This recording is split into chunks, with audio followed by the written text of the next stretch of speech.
What's next doesn't happen by accident. It doesn't happen by chance. What's next happens when experience meets expertise, when data meets dollars, and when steel meets earth. What's next happens when the promising work of Pioneer's state-of-the-art research centers meets the unsparing challenges of more than 17,000 on-farm trials. Our ultimate goal is to bring the next seed breakthrough to your fields, because Pioneer isn't just our name, it's our mission. Pioneer. What's next happens here. This episode of the RealAg Radio podcast is brought to you by AIM-EC Herbicide from FMC. AIM-EC Herbicide powers up your spring burn-off with control of the tough weeds like kochia and cleavers. And because it's a Group 14 product, AIM-EC Herbicide is the cornerstone of a solid resistance management program. It's time for RealAg Radio on Rural Radio Channel 147 on Sirius XM.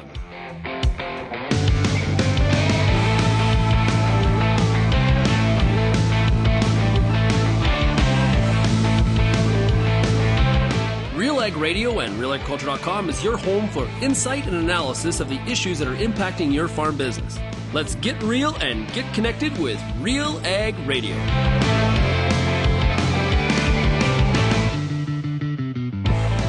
Welcome to RealAg Radio here on Rural Radio 147, Sirius XM. Shaun Haney, your host here on this Thursday edition of the show. Hey, thanks so much, everybody, for making RealAg Radio and Rural Radio 147 a part of your workday.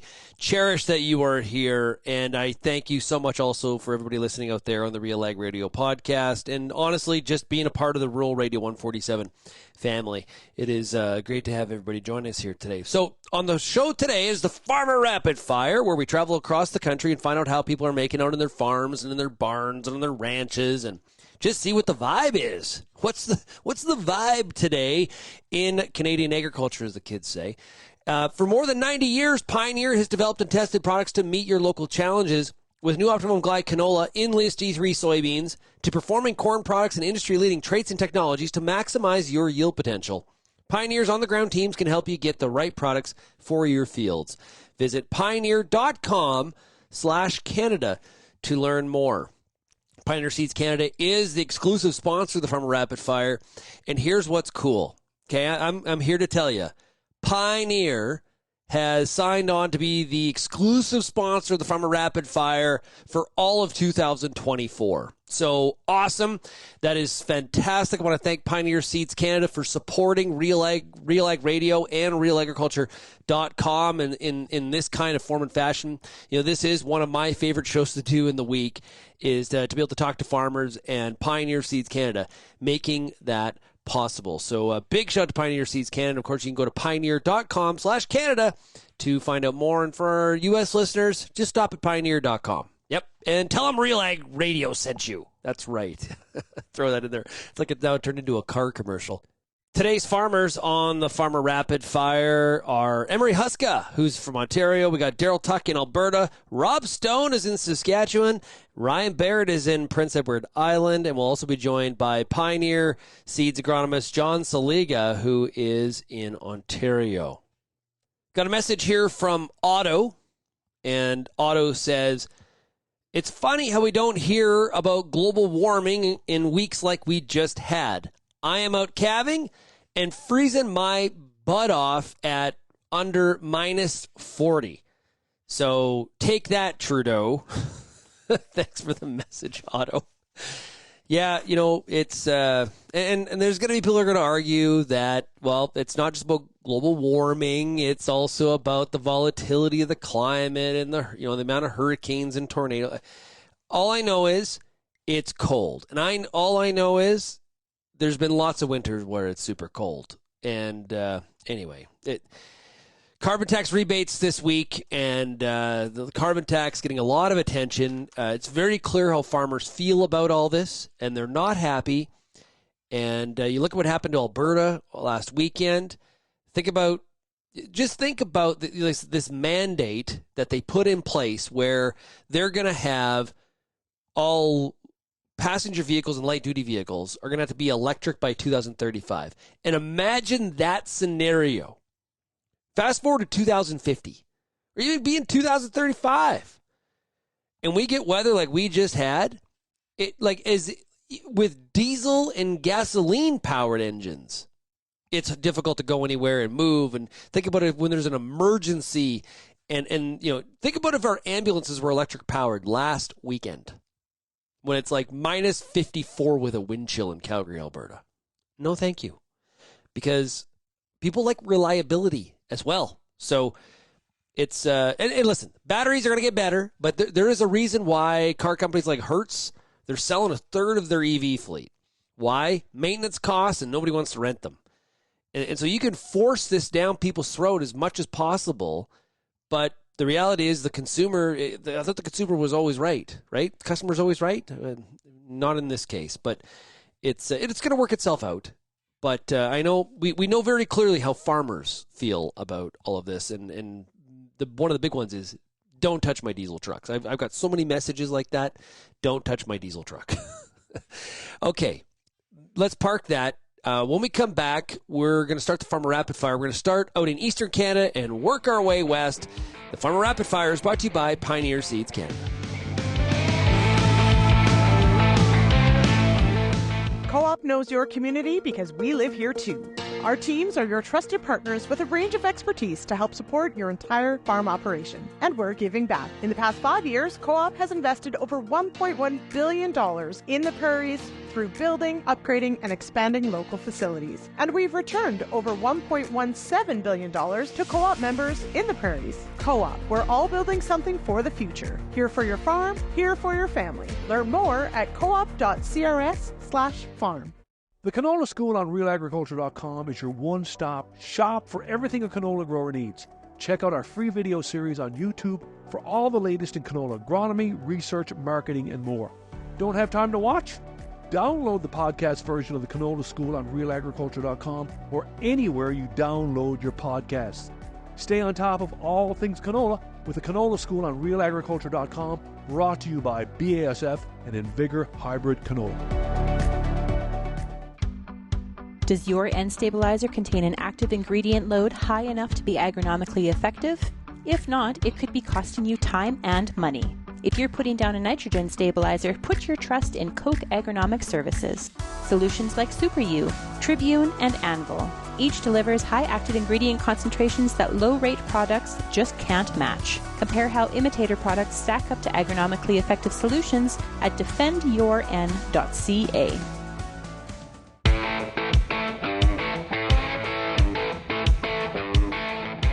And we start off this week's Farmer Rapid Fire, brought to you by Pioneer Seeds Canada, by stopping in Belmont, P.E.I. on the island, and we're talking to Ryan Barrett. Hey, Ryan, how's it going? Great, Shaun. How are you? Good. How's winter on the island of Prince Edward Island treating you?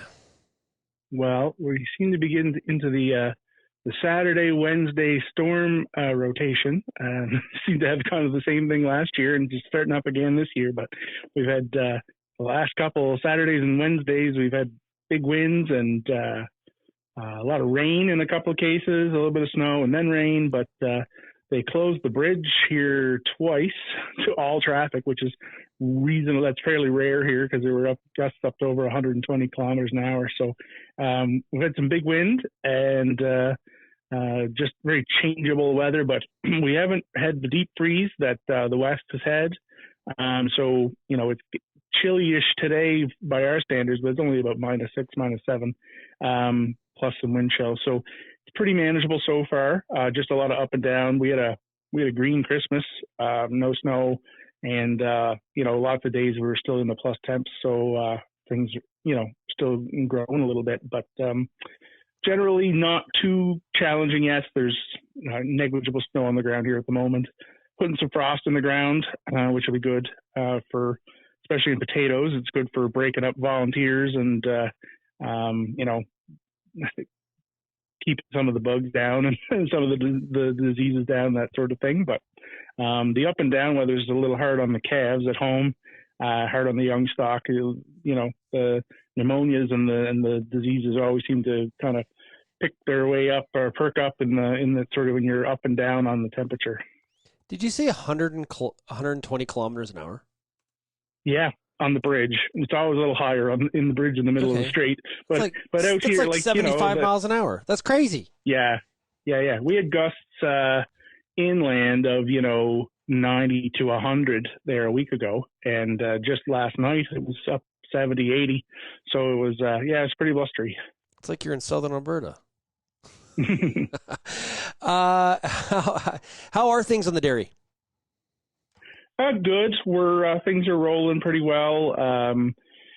We've talked before about, having to get rolling again after the hurricane there last in late 2022, and Yep. We brought the cows back in March, and kind of since then it's just been getting a little better every month, and now I think we're pretty much down to there's only a handful of cows still milking at the moment that calved at other farms. So we're, as cows calve in at home and we get, they get off to a great start. And, I think things are rolling pretty well. We're shipping more milk than we ever have at the moment. And, things seem to be turning over pretty well here at the moment. Well, that's good. That's good. Like, that's steady as she goes from that aspect. And you're heavily involved with the P.E.I. potato board on the agronomic side for potatoes in the island. I guess what's the level of optimism or thoughts when it comes to potato production for the year ahead?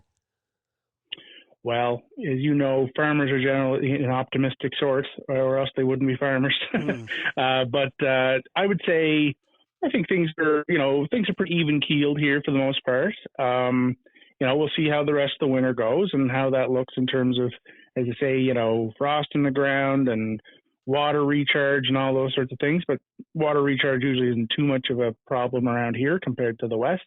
But I think in general, we didn't have a corker of a year last year, but we had an above average year last year. And so, most people are fairly happy. There's a few storage issues to work through, especially stuff that got dug late, that sort of thing. We had it was a tough year in P.E.I. for vomitoxins in grain, so in wheat and barley, particularly in the summer. Didn't end up being too bad in the corn, thankfully, but was a little higher in the small grains. But that's a rare occurrence for here, so I think most people are thinking, it's not likely that's going to happen 2 years in a row, and knock on wood, fingers crossed.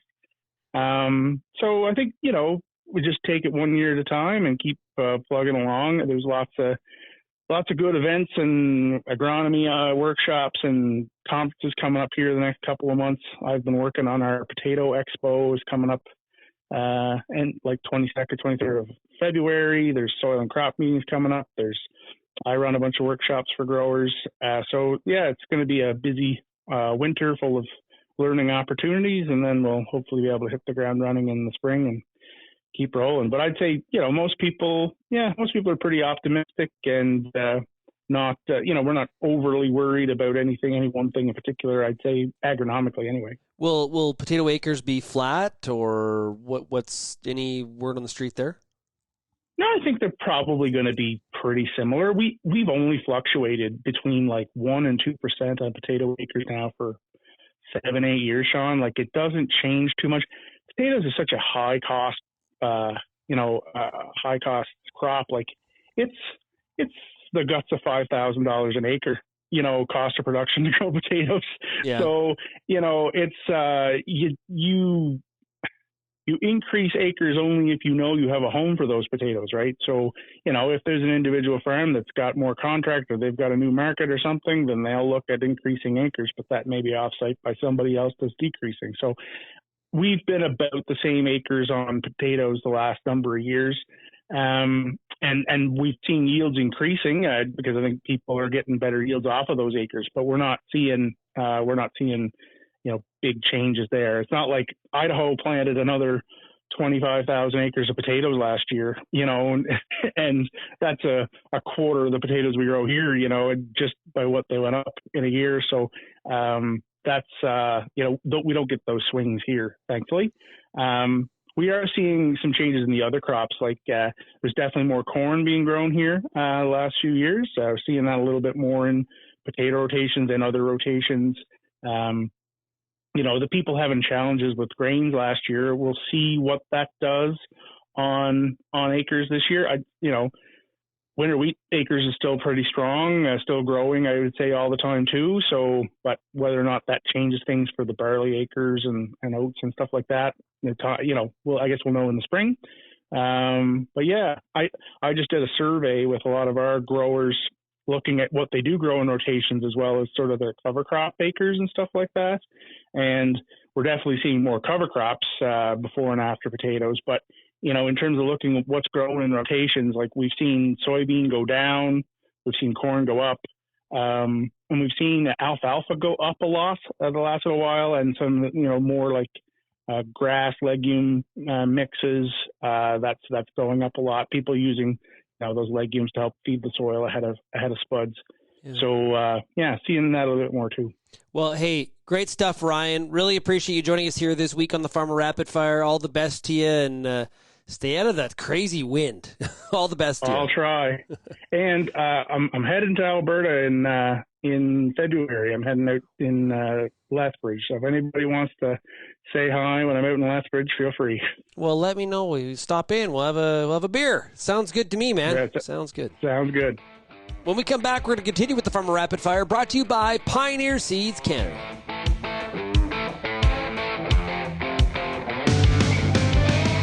When you see how fast Intruvix 2 herbicide from FMC smacks down narrow-leaved hawksbeard, volunteer canola, kochia, and those other problem weeds, you'll be saying, stronger and faster. Shut the front door. Apply it with glyphosate before planting cereals, and you'll enjoy cleaner fields faster while protecting your future glyphosate use. Cheese and crackers. Just how easy can you get? Intruvix 2 herbicide from FMC. Clean is good. See your local retailer. As you look ahead to the next growing season, there's a lot to consider when it comes to your crop. You need every possible advantage available to you. The Pulse School on RealAgriculture.com has everything you need to make the best choice for you and your farm. On-demand videos with leading industry experts available anywhere, anytime. Go into the season confident and ready with the Pulse School on RealAgriculture.com. I'm Lindsay Smith from RealAgriculture.com. Join me Monday nights for The Agronomist, a 1-hour live and interactive show broadcast across YouTube, Facebook, and X. Monday nights at 8 p.m. Eastern, I host expert agronomists from all over the country to give you answers to some of the toughest agronomic questions. Join us live or catch the replay Tuesday morning. That's The Agronomist with me, Lindsay Smith, Monday nights live at 8 p.m. Eastern.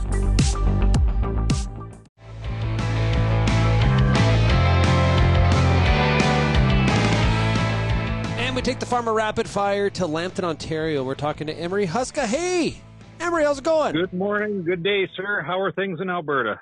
Well, pretty good. How about you? How are things in Ontario? No mosquitoes to swat, no grass to cut. It's fabulous if your crop's off. Ain't that the truth? Ain't that the truth? Old man Winter showing his face. Well, this is part of farming. We need these seasons. This is good to have clean, dry, cold for the animals, and I feel for those livestock folks out there tending chores in this weather. But let's face it, we need this cold. It helps the ground. It helps the health of our critters. It's just part of farming, right? Now, do you enjoy the winter weather? I enjoy all weather. Any time above ground is good time, right? Well, that's one way to look at it. Yeah, one way to look at it.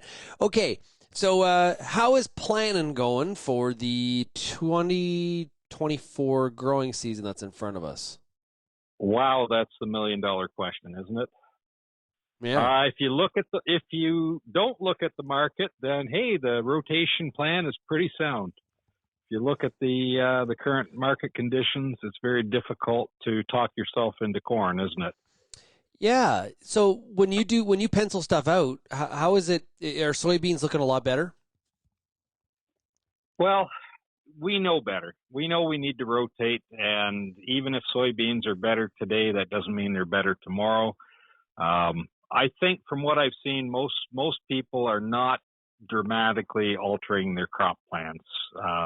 Rotation's important for our soil health. It's important for the fertility of the ground for other crops. We know that certain crops do better after a good rotation. So let's face it, we would love to just grow based on market, but we have to face reality, and part of it is it breaks the workload up for us a little bit. Not everything is harvested at the same time. And if you have piling to do, or if you have some work to do on your drains, you need to have a crop that you can get it off a little sooner so that you can get in and do that work. So, yeah, that December corn chart's really it's sort of fallen off. Like it's. I'd just like to go to sleep and wake up when it's better. Yeah, it's like one of those where you shut the alerts off on your phone. Sorry, go ahead. Yeah, it does raise a very important concern, and the grain farmers of Ontario have encouraged not only the governments to participate in business risk management, but our individual producers. And the value of that is starting to really show this year with the volatile markets. We need to have a plan for the ups and the downs. What are you hearing on fert prices? Are they bending over the same way that the corn market is, or are they holding? Which price, sorry? Fertilizer, sorry. No, actually, we're seeing the fertilizer moderating a bit. We're not in that crazy period we were a couple years ago, but they're not giving it away yet either. Yeah, unfortunately. And whether we like it or not, volatility is still there on a world stage. It's a very dangerous political climate, and a lot of our goods are moved on the international shipping, and we're part of that system. Yeah. Are you overall though, all things considered, are you feeling optimistic about the 24 season in front of us here? You couldn't farm if you weren't optimistic, could you? Well, that's the truth. So you do the best you can to take some of the risk out of your marketing plans and such. And we are seeing some tightness. I've noticed in the neighborhood, some of the supply services are noticing cash tightness. Doesn't mean it's evaporated, but a lot of corn in the bins unsold. A lot of I haven't heard too many carrying last year's crop, but there is some. And if you haven't previously marketed, it's going to be a tough year, right? Wait it out. Yeah, if you're holding 23 crop, like 23 corn right now, you're not an unsold. You're not. Yeah, you got a bit of a stomach. You got a stomach ache if you are. Yeah, there's not too many, but there is some corn out there that didn't get sold, and it's what it is. It's hard, right? The expenses were up crazy. Do you really want to let it go for, just breaking even or just making a few pennies? So we've got to know our cost of production, and we have to have a marketing plan going into this. It hurts to sell at $6 sometimes, but sometimes the first kick is the least hurtful. So. Yeah, like I think a lot of times when we're talking about the marketing, we do talk about, what is the futures price, what's the the cash price right now, but a lot of the discussion really needs to start earlier, and it's definitely less sexier of a topic. It's your cost of production. You kind of got to need to know that, because that's the beginning of trying to figure out what your margins are in terms of what you can and can't sell stuff for, right? Not relative to where the market has been or where you may think it's going.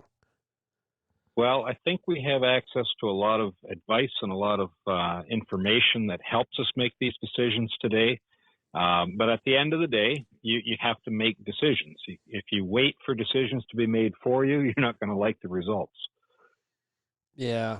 There's a lot of decisions. I wonder if you kept track in a growing season, how many decisions you had to make, and do it's sort of like how many gumballs do you think are in this jar?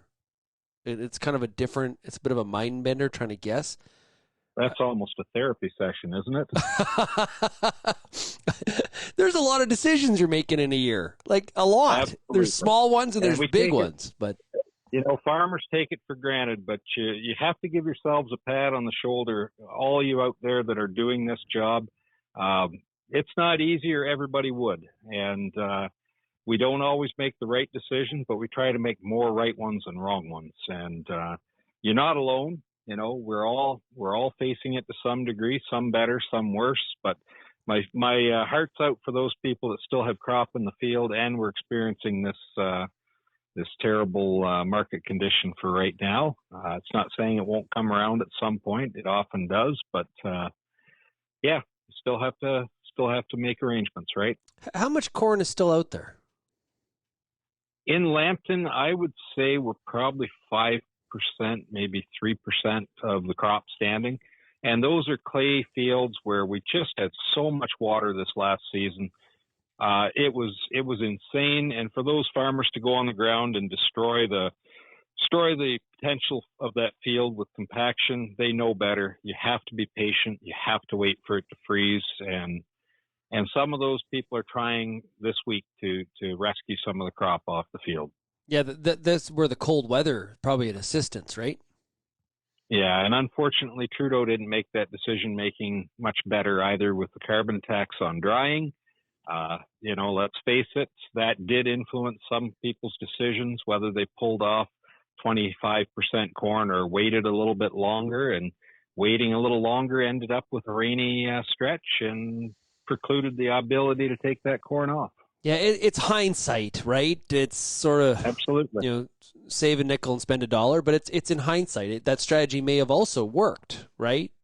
It's absolutely. We don't know what's going to come, but I don't fault any farmer for making a decision in their own best interest. It's unfortunate that we don't have more knowledgeable people at the federal level to understand that very basic concept. Yeah. Well, I'm right there with you. I agree. Hey, Emery, thanks so much for joining us here today on the Farmer Rapid Fire. All the best to you, and we'll talk to you a little bit later on as we get a little closer to planting, okay? Thank you. Stay warm, folks. Stay safe. Stay warm. Great advice from Emery. Not easy in the last couple weeks, indeed. Okay, when we come back on RealAg Radio, we'll continue the Farmer Rapid Fire, brought to you by Pioneer Seeds Canada.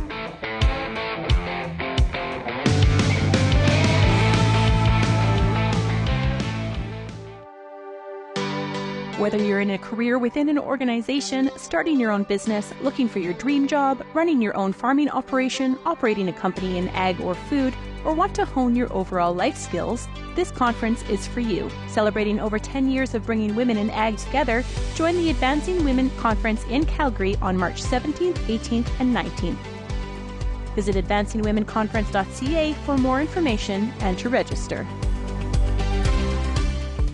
There's a reason we call it the Corn School. Videos on everything from planter setup to weed control, field trial results, and the latest yield strategies. The Corn School on RealAgriculture.com has the information and advice you need to help you succeed. Brought to you by Pride Seeds and BASF. Corn School episodes are available at cornschool.com, from RealAgriculture.com, or as a podcast in your favorite podcast app. Check out the latest Corn School episode today.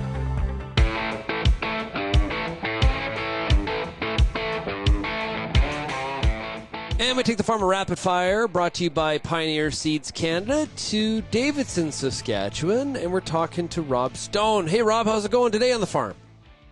Hi, Shaun. Good. It's warming up. Everything is better than it was a few days ago. Boiler is back running in the shop, so life is good. Yeah, it was cold. How cold did you get? I don't know. It was minus 38 and then some wind chill, which just seemed like there was lots of humidity and stuff in there, and it just seemed bitter cold. But then we've been spoiled from the fact that we haven't had a stretch like that for a while. So yeah, December was gorgeous. This is why averages are dangerous, right? Like for sure, yeah. Exactly. What's an average? You winter? find all the things that you wish you find all the things you wish you'd done when it was nice out.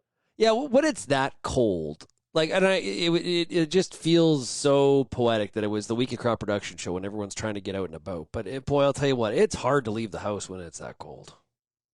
It sure is, and really, unless you absolutely have to do stuff, I think it's probably safer and more economically viable to not do anything. Nobody moves, nobody gets hurt when it's that cold. Yeah, well, and I feel for some of the the livestock producers in provinces like Saskatchewan that are calving in those kind of temperatures. You are fighting to keep those animals alive. Hats off to everybody keeping their animals alive and that sort of stuff. And yeah, there's definitely some guys starting to get the next crop going of calves and stuff like that. So you just never know when those sorts of things are going to happen. They certainly have a lot more internal fortitude than I do. Well, I know you were at Crop Production Show last week. Any big purchases that did you make? No purchases. Had a look around at the trade show and kind of came to the conclusion that whatever we've got in our arsenal of equipment is pretty good. Yeah. Did you find spirits were pretty decent amongst people, even considering the cold and what's been happening in the market? What was your sense of the crowd there? I think there's eternal optimism and enthusiasm in agriculture, and the market's doing what they're doing. I think most of us expected that to happen at some point in this cycle. It's just kind of it's hard to be in the midst of it or seeing what we think is going to happen. But I think for the most part, people were business as usual and wanting to interact with their peers and see what's new for technology. And I think that just the same as that other events and trade shows that I've been at this year, it seems like there's more of a tech focus and focus on other things just beyond the biggest stuff that accomplishes jobs. Now you're on the board of Sask Wheat, so you were busy there last week. But I want to go back. You were on the new crop mission, right, in the fall? I didn't go this year. It was the year before. That was the year before. Okay. Yeah, I did the new crop Durham. It's been a bit. I did do some traveling. I went to Antarctica this year, just on my own little jaunt. And how'd you find that? I did a return. Oh, it was great. All the stories are true. It's a massive show. There's just so much going on there, and to just be in Europe doing Europe things is gives you context to a lot of things. I guess that there's a lot more people around there and a lot better ways to get around, except for there's a train strike. Yeah, the train strike was really not well timed. We had to do like an emergency car rent so that we could get back to Frankfurt on the Thursday. That sucked. Yeah, and we were at Hildesheim, so we were just outside of Hanover, and so the idea is you just get on the train and go there. We were taking cabs for the few mornings that we went into Hanover, and that's a bit more planning and expense and all those sorts of things. But you understand how a well-designed system, when it fails, makes a lot of people very confused what to do next. I wish we had more train abilities here. I do. Once you're in Europe, and you see how they zip around on trains. It's just man alive. And it helps you understand too, when people are pushing for better public transit strategies in larger centers, what they envision, and also could see why that wouldn't work very well here with our population density. Yeah, quite true. Hey, how is planning going for 24? How are things looking? I think it's pretty good. The die was kind of cast fairly early in the year for what we're going to kind of stick to the basics and the rotation set up. And of course, we kind of have to encourage ourselves to be more forward planning with weeds like kochia. If we're going to be planting lentils, we already have to have our pre-emergent down in the fall. And so that's set up. And, so I don't think the markets can do too much to sway us one way or the other, because I don't need to grow several beautiful fields of kochia because I want to switch a couple of fields from canola into lentils or something like that. It's not worth it. Now, are you growing green lentils? I guess I don't like the prosperity of growing green lentils. We've been red lentil growers for a long time. So, the whole Christmas lentil thing and all those sorts of, all that stuff, and just go with what works. It would be great to have a couple bins of green lentils to sell right now. Yeah, no kidding. I've been hearing that's the place to be. if you got them, you are like ding ding ding ding ding, winner. Yeah, it looks like record prices for those. So I'll let those guys have a go at it. They're definitely harder to grow, and the couple of years that we did go with them, grading's more difficult. So you have to work a little harder for them. And when they click, that's great to see. Yeah, for sure. Anything coming out of the rotation this year? No, I don't think so. Always the eternal do we grow durum or not debate rages on. We've been out of it for a few years just because of fusarium. And so it might be fun to tempt fate and put in a half section of durum or a section of durum just to see if we can't make it rain this year. But other than that, just kind of cereal, canola, lentils. That's what Stone Farms will be doing. Yeah. What's your moisture prospects here right now? How are things sitting as of today? Terrible. They're probably, the cracks in the yard are larger than I've ever seen them and all that sort of stuff. We did have some rains in the fall, but the recharge that we're going to need to see is pretty impressive. And, it's you follow along with some of the academics that, when we were basically not froze up, no snow cover in December, there's a lot of sublimation of moisture that we were losing. So that's not great. We're not recharging. A little bit of snow cover right now, but not much.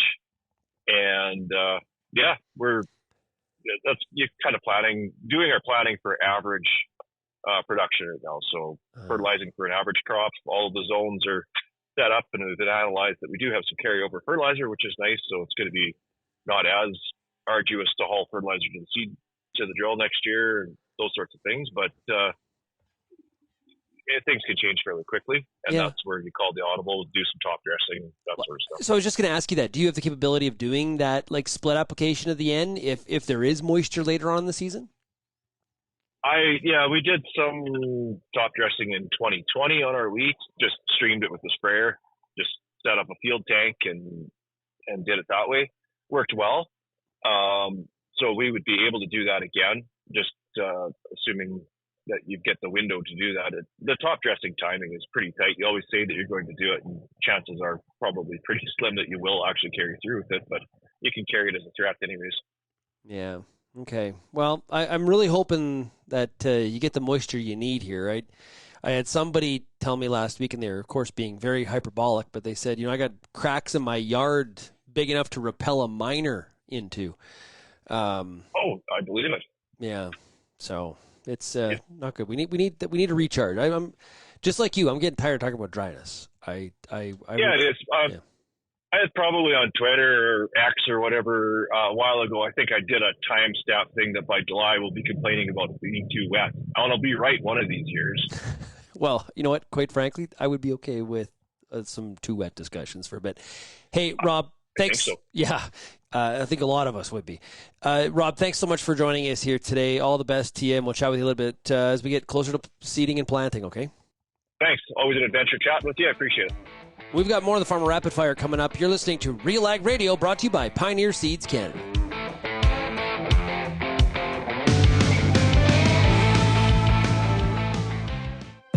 CDC Endure is a new oat line from Alliance Seed. High yielding with excellent disease resistance and the quality end users ask for, all in one great oat variety. CDC Endure provides the high beta-glucan levels to make heart-healthy products like breakfast cereals. For more information on CDC Endure Oats, as well as any other products from Alliance Seed, check out allianceseed.com or visit any Alliance Seed authorized retailers. What's next for your fields? At Pioneer, delivering industry-leading genetics drives everything we do. From the scientists in the lab to our local teams with boots on the ground, we are determined to get there first. Developing top-performing products, proven in more growing conditions than ever before. Pioneer. What's next happens here. Visit pioneer.com/Canada to learn more.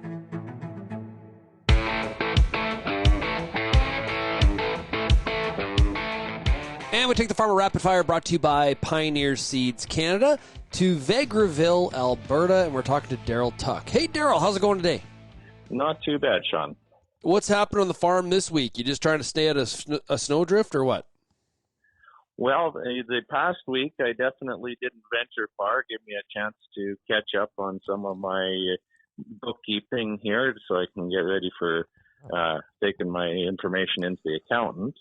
Of course, with the lull in activity, some of the grain elevators now are wanting to get caught up on grain deliveries. So I've got to try here in the nice balmy minus 25 now, which actually seems warm, to try and get grain augers running and trucks and everything that have been sitting here for probably a month now, prior to Christmas at least. And normally minus 25 would seem kind of like a cold endeavor, but like I said, after last week with minus 40s that we were seeing up here, minus 25 seems quite warm to be working outside at the moment.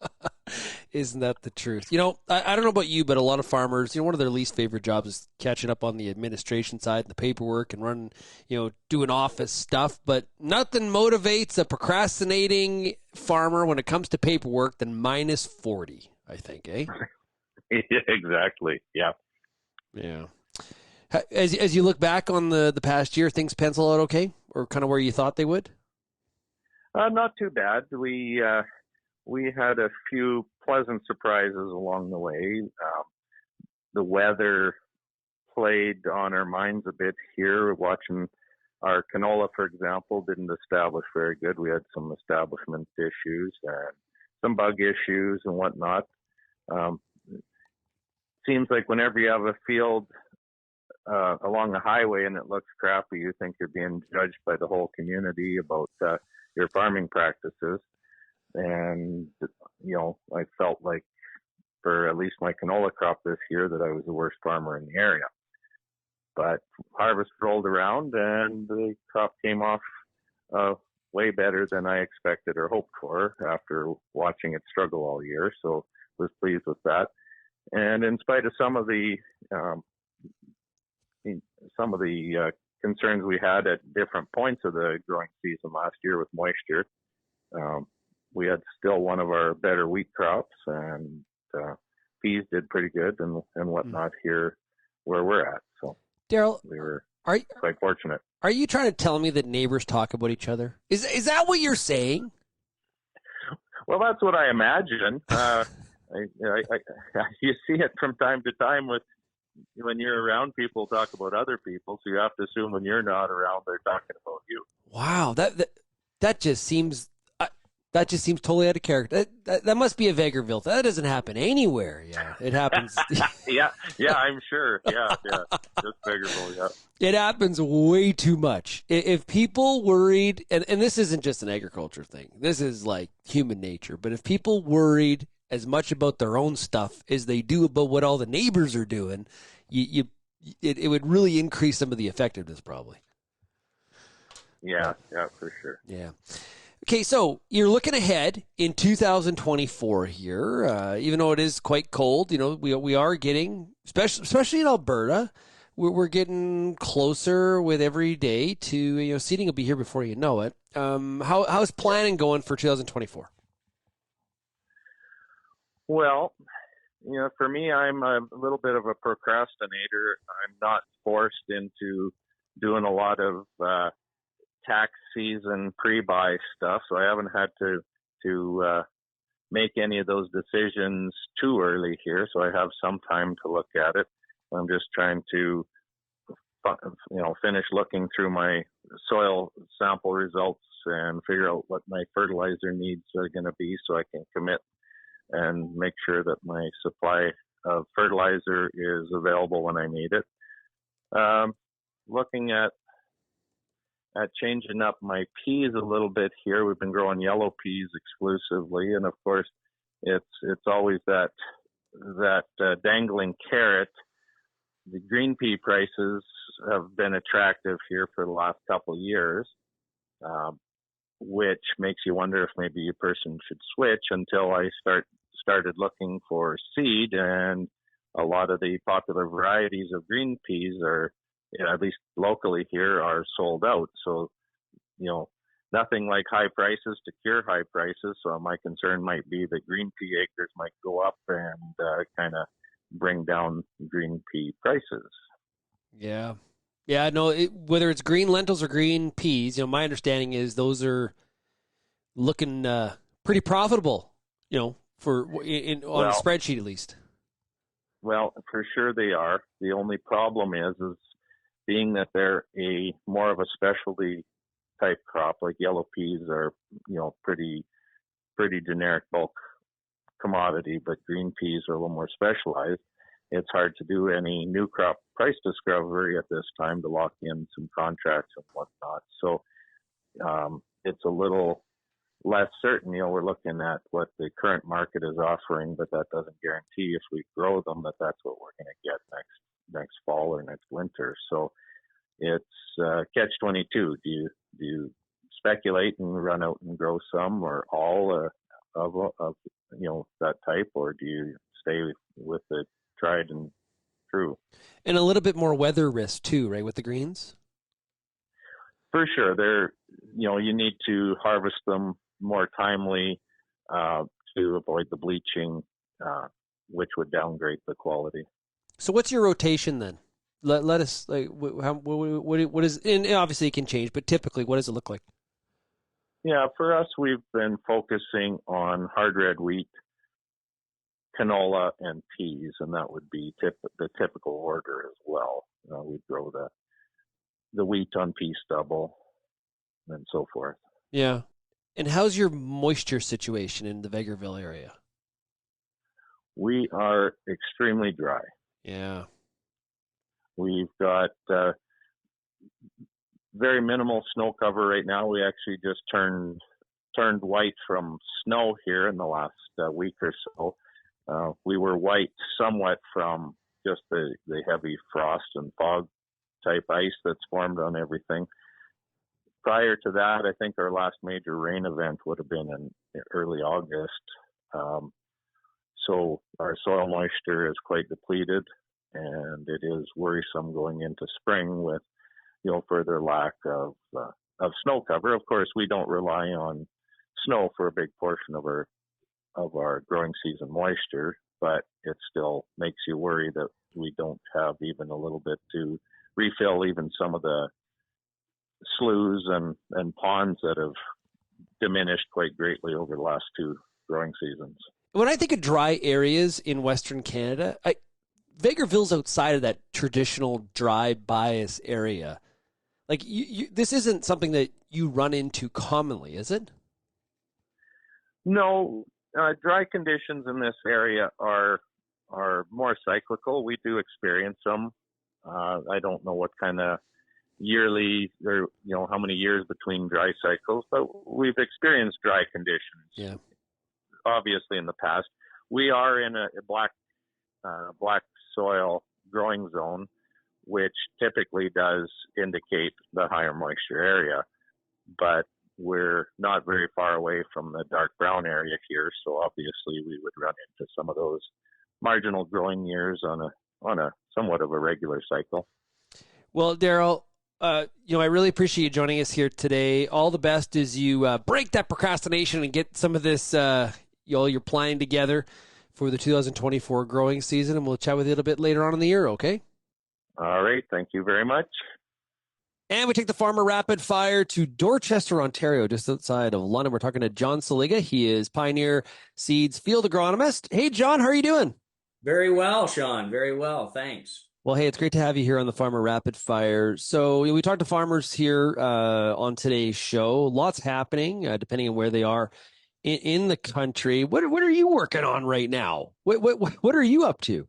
Well, a little bit of shoveling snow for the first time this year, and aside from that, we're doing a lot of planning for 2024 season.